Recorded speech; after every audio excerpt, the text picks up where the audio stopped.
Merci, Monsieur le Président. Je viens d'écouter la plaidoirie du leader du gouvernement. Ça ne tient pas la route, Monsieur le Président. Parce que si je suis le raisonnement du leader du gouvernement, à partir de maintenant, tout discours d'ouverture pourrait être déposé 1 heure, 1 heure et demie avant, 2 heures sous embargo, à des journalistes ou même envoyé à certaines autres personnes en nous disant « Ben, c'est pas grave, c'est sous embargo ». Bien, si c'est sous embargo, Monsieur le Président, pourquoi ne pas l'envoyer aux députés en même temps? Pourquoi ne pas l'envoyer? À partir de maintenant, Monsieur le Président, selon la décision que vous allez prendre, à partir de maintenant, ou un prochain gouvernement, tout gouvernement pourra décider, suite à ce que la ministre a fait, de faire la même chose. À partir de demain, à partir de la prochaine législation, tout gouvernement pourra faire exactement ce que la coalition Avenir Québec vient de faire.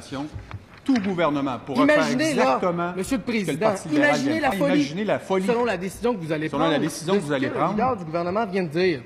Bien, à partir de demain, si vous ne donnez pas une décision qui dit à tous les parlementaires, et surtout au gouvernement, au prochain gouvernement, vous n'avez pas le droit, même sous embargo, de dévoiler ou de donner le discours d'ouverture. Bien, à quoi on sert ici, Monsieur le Président, comme parlementaire? Une loi?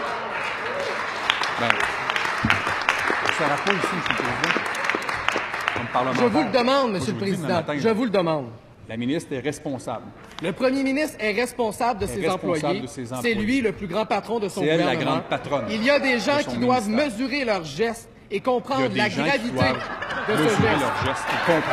La gravité de ce geste. C'est pour ça que mon collègue l'a soulevé comme une question de droits et privilèges. Et ce sera pour moi extrêmement important de voir la décision que vous allez prendre. Parce que si cela aujourd'hui ne démontre pas une violation totale, complète, en bonne et due forme d'un gouvernement qui a dévoilé le discours d'ouverture, même sous embargo, totale, complète, quand je vous parle en bonne et due forme, de définition là du mot public, Monsieur le Président, on ne sait pas à qui le discours d'ouverture peut être envoyé immédiatement. Et quand je vous parle de définition du mot public, Monsieur le Président, et dans toute on ne sait pas similaire, à qui on va demander d'être invité. Envoyé immédiatement. En terminant, Monsieur le Président, pour nous, il s'agit d'une faute grave de la part du gouvernement et doit être sanctionné.